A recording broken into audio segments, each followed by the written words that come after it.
देखो सुनो, जाओ। गंगा ने कुछ क्वेश्चन दिए थे करने के लिए? नहीं, क्वेश्चन नहीं किए थे आपने। नहीं दिए? गंगा ने कुछ क्वेश्चन दिए थे? नहीं, खाली पढ़ने के लिए। कुछ पढ़ने के लिए दिए थे? हाँ हाँ। क्या पढ़ना है? संस्कृत। पढ़ के आएगी नहीं? हाँ, असहयोग आंदोलन और असहयोग आंदोलन की डेट बताओ, कब डेट हुआ था, कब स्टार्ट हुआ था असहयोग आंदोलन?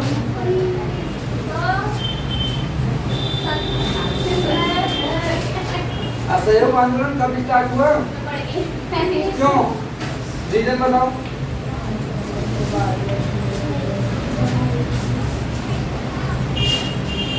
चैप्टर का नाम क्या था हमारा? भारत में राष्ट्रवाद। यूरोप में राष्ट्रवाद या भारत में? भारत में राष्ट्रवाद। यूरोप में राष्ट्रवाद। इसके बाद हमने पढ़ा था भारत। भारत में पहला चैप्टर है वो। राष्ट्रवाद, ठीक है नहीं? इसके बाद हमने पढ़ा था पहला विश्व युद्ध। क्या पढ़ा था? पहला कह लो या प्रथम कह लो? कब हुआ था ये? 1914। कब तक चला था? 1910। ठीक है ना? और इसी से रिलेटेड हमने क्या पढ़ा था? रॉलेट एक्ट पढ़ा था।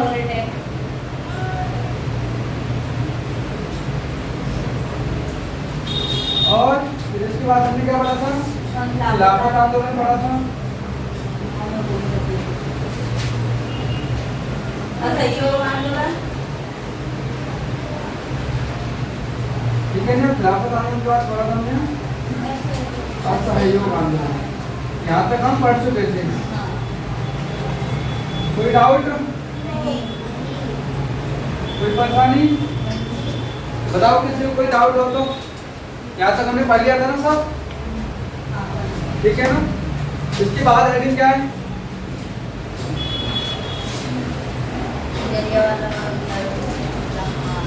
जलियांवाला बाग। जलियांवाला हत्याकांड कब हुआ था? सभी को डेट पता होनी चाहिए इनकी और क्या हुआ था। देखो कोई भी प्रश्न पूछो, कोई भी प्रश्न आए जैसे ये है, ठीक है नहीं? इसमें हमेशा हर किसी के 3 प्रश्न बनाओ। क्या करोगे? 3 प्रश्न। एक तो ये कब हुआ, जैसे यूरोप में राष्ट्रवाद है तो सबसे पहले ये मालूम करोगे कब हुआ, कब हुआ, ठीक है नहीं? व्हेन। फिर इसके बाद जो नेक्स्ट हेडिंग बनाओगे उसका रीजन बनाओ क्यों, ये क्यों हुआ, ऐसे क्या कॉजेस थे, ऐसे क्या कारण थे जिससे ये हुआ, ठीक है नहीं? तीसरी चीज हेडिंग बनाओ, इसमें किस किसने भाग लिया, कौन कौन था इसमें शामिल, ठीक है नहीं? और फिर या फिर बता दो कि इसका रिजल्ट क्या है। ये बता दो। हर किसी के 3 चीजें पता होनी चाहिए, व्हेन, व्हाई एंड हु। किसने किया, ठीक है नहीं? किसने किया, हमेशा 3 डब्ल्यू होने चाहिए। क्या होने चाहिए? 3 डब्ल्यू होने चाहिए, व्हाई, व्हाई एंड हु। ये 3 चीजें हर किसी के बारे में पता होनी चाहिए, चाहे ये हो या फिर ये हो, ये हो या ये हो, ये हो या फिर कोई भी हो, ये पता होना चाहिए कब, क्यों, कहाँ, किसने, ठीक है नहीं? तो ये चीजें पता होनी चाहिए, तभी हम हर चीज को अच्छे से समझ पाएंगे।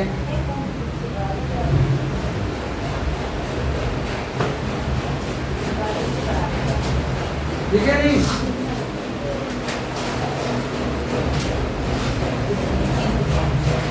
इसके बाद हेडिंग को डाउट हो जाए।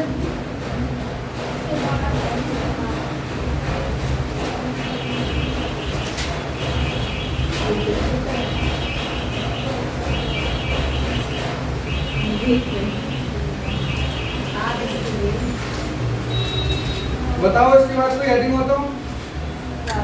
आंदोलन में अलग अलग धारा है। आंदोलन के अलग अलग गाने। देहात में विद्रोह, देहात में विद्रोह समझते हो? देहात का मतलब क्या होता है? देहात गाँव। पता है आजकल इसे गाली भी देते हैं, ऐसी देहाती कहते हैं ना, देहात का मतलब क्या होता है बताओ? गाँव। हाँ, देहात का मतलब क्या होता है? गांव। क्या होता है? गाँव। गांव। ठीक है नहीं? देहाती का मतलब क्या हो गया? गमात। देहाती का मतलब हो गया गांव में रहने वाले लोग। गाँव में रहने वाले। ठीक है नहीं? गांव वासी। कौन आ रही है कि नहीं? इसलिए गांव वासी कोई पागल होते हैं क्या? नहीं। इसका मतलब देहात में कोई गाली गाँव वाले नहीं है, लेकिन उन लोगों को चेंज लगे हैं। ऐसा नहीं होना। एक्चुअली में देहाती कहते क्यों है कि गांव में क्या है, ये कहा जाता था कि गांव के लोग कम पढ़े लिखे होते थे, वो शिक्षा की ओर कम जाया करते थे, तो इसीलिए उन्हें देहाती लोग कह करके कहा जाता, मतलब अनपढ़ कह अनपढ़ कहना चाहिए था, लेकिन वो देहाती कहने लगे, तो वहीं से देहाती वर्ड गाली में यूज होने लगा। ठीक है नहीं? अब देखो हेडिंग क्या है हमारी? देहाती विद्रोह। क्या है? देहाती विद्रोह। हेडिंग है देहाती विद्रोह।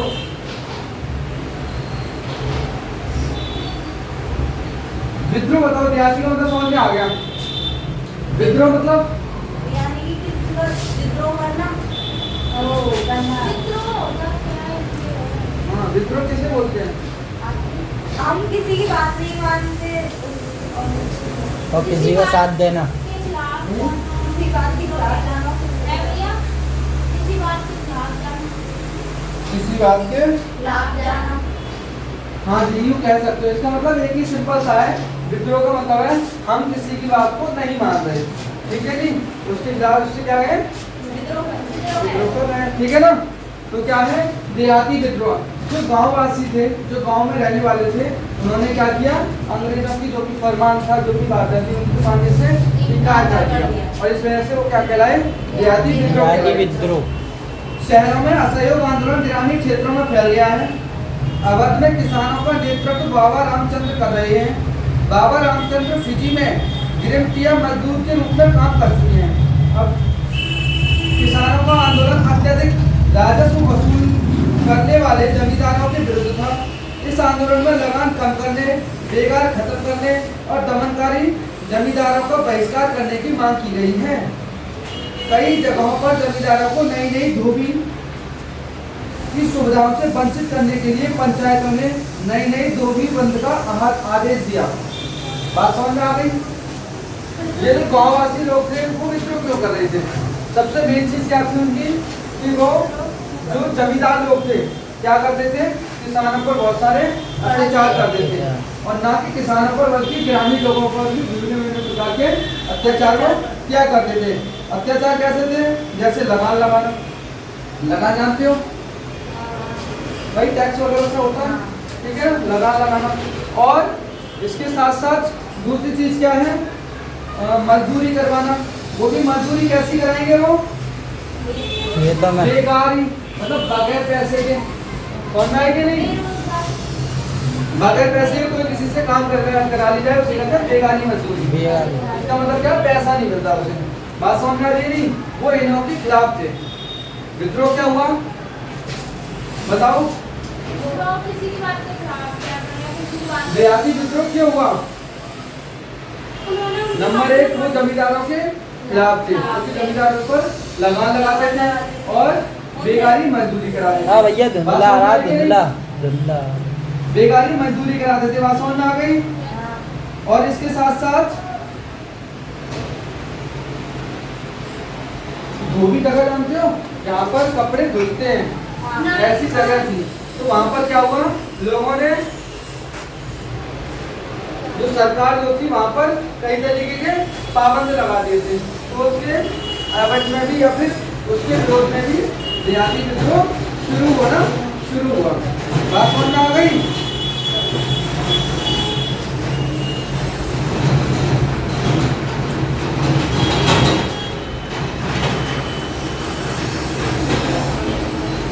अब देखो, अब आ जाती है फरवरी, और ईयर होता है 1922। ठीक है नहीं? 1922। फरवरी 1922। फरवरी 1922 में महात्मा गांधी ने असहयोग आंदोलन को वापस लेने का फैसला किया था। असहयोग आंदोलन वापस क्यों लिया जा रहा था? चोरी चोराई घटना हुई थी। याद रखो हमेशा, ठीक है नहीं। असहयोग आंदोलन वापस क्यों लिया? क्या कांग्रेस के सभी जो लीडर थे, जो नेता थे, उनसे राजी थे? वेरी गुड, ठीक है नहीं। असहयोग आंदोलन को वापस लेने का फैसला किया। चौरी चौरा की घटना कब होती है? 4 फरवरी 1922 को, ठीक है नहीं। संयुक्त प्रांत के गोरखपुर जिले, कहाँ पर? गोरखपुर जिले में चौरी चौरा में हुई थी। एक जगह का नाम है चौरी चौरा, ठीक है। तो कब हुई थी ये घटना? 4 फरवरी 1922। कुछ ही समय में एक शांतिपूर्ण प्रदर्शन पुलिस के साथ साथ हिंसक संघर्ष में बदल गया। सब क्या थे? सब शांतिप्रिय आंदोलन कर रहे थे, लेकिन वो पुलिस से झड़प होती गई और हिंसा बढ़ती गई। और क्या किया गया इसमें?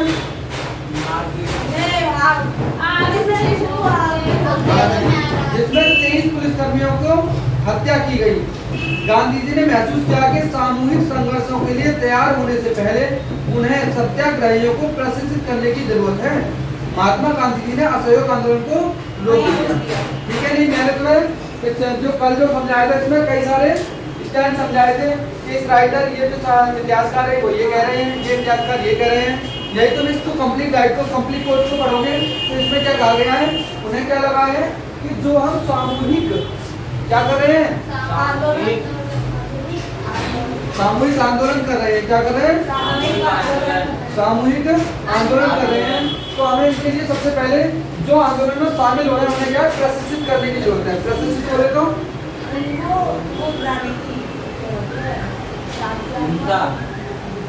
प्रशिक्षण का मतलब है उन्हें सिखाना। क्या करना? सिखाना। क्या सिखाना चाह रहे थे राजू जी? अहिंसा। जो भी कार्य करेंगे वो अहिंसा से करेंगे, समझ में आई कि नहीं?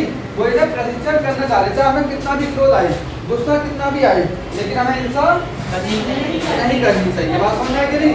एक आध एग्जाम्पल दे सकते हैं इस बात पर। सबसे अच्छा एग्जाम्पल गांधी जी ने दिया था, कोई एक मारे तो दूसरा गाल पेश कर दो। बात समझ में आ रही है कि नहीं? कोई एक गाल पर मार दे, दूसरा गाल भी आगे बढ़ो। समझ में आई कि नहीं? हिंसा नहीं करनी। लेकिन वेरी गुड। सुनो अब इधर कांग्रेस के अंदर अलग अलग विचार। कांग्रेस पार्टी हो गई थी ना?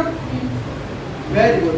कांग्रेस के कुछ बड़े नेता पैमाने पर संघर्ष से थक चुके थे और वे वर्ष 1919 के भारत सरकार अधिनियम द्वारा 1919 के भारत सरकार अधिनियम द्वारा स्थापित प्रांतीय परिषदों में चुनाव में भाग लेना चाहते थे। अब सुनो, एक्चुअल में 1919 में क्या था? जो अंग्रेज की सरकार थी उन्होंने कहा कि जो प्रांत है ना, जो छोटे छोटे राज्य हैं, यहाँ पर हम क्या करेंगे? चुनाव कराएंगे। क्या करेंगे? चुनाव कराएंगे। चुनाव पहले हमारे कभी होते थे? हमारे यहाँ कौन राजा शासन करते थे? राजा महाराजा। तो वहाँ तो चुनाव होने का सिस्टम ही नहीं है, राजा का बेटा ही राजा बनेगा, ठीक है नहीं। तो 1919 में चुनाव होना स्टार्ट होगा सबसे पहली बार, ठीक है नहीं। और उन्हें किस बेस पर अब चुनाव होते हैं? तुम्हारे अपनी वोट डालते हैं? तुम 18 साल को जाओ, तुम भी डालोगे? सभी वोट डाल सकते हैं, लेकिन पहले ऐसा नहीं था। कौन कौन वोट डाल सकता था?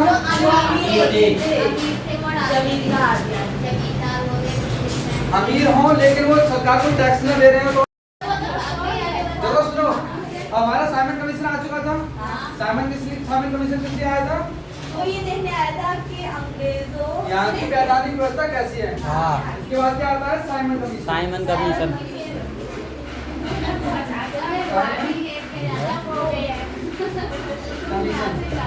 साइमन कमीशन का विरोध क्यों हुआ?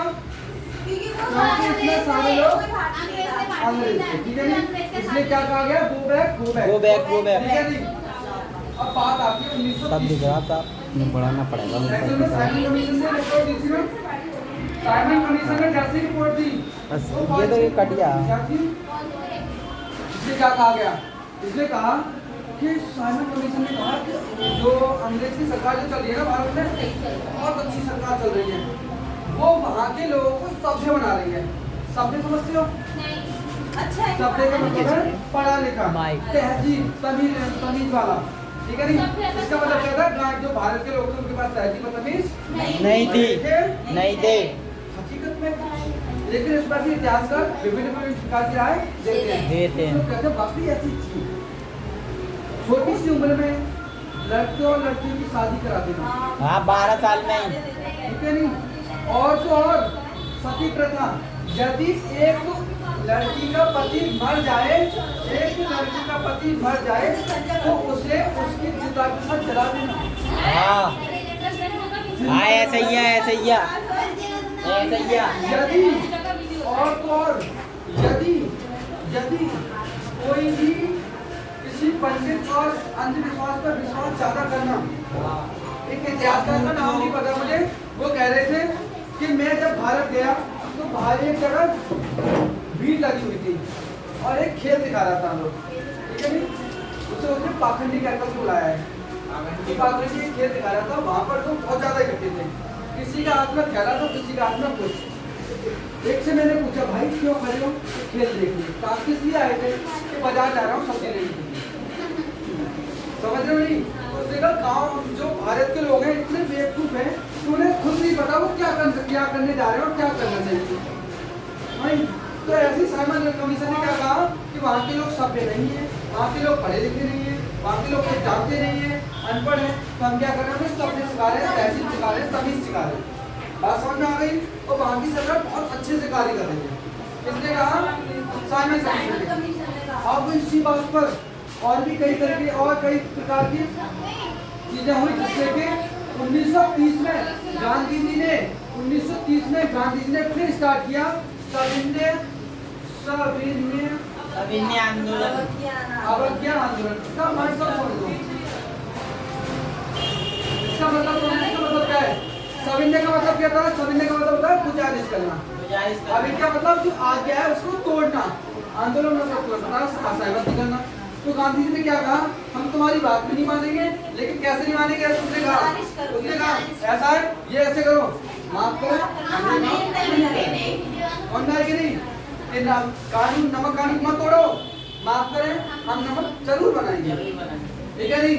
तो इस तरीके से गुजारिश कर करके किसी काम को मना करना, इसका मतलब क्या? सविनय किया, ठीक है नहीं? कब स्टार्ट किया गया? 1930। Any doubt? इसके बाद हम काली कल पढ़ेंगे, ठीक है जी?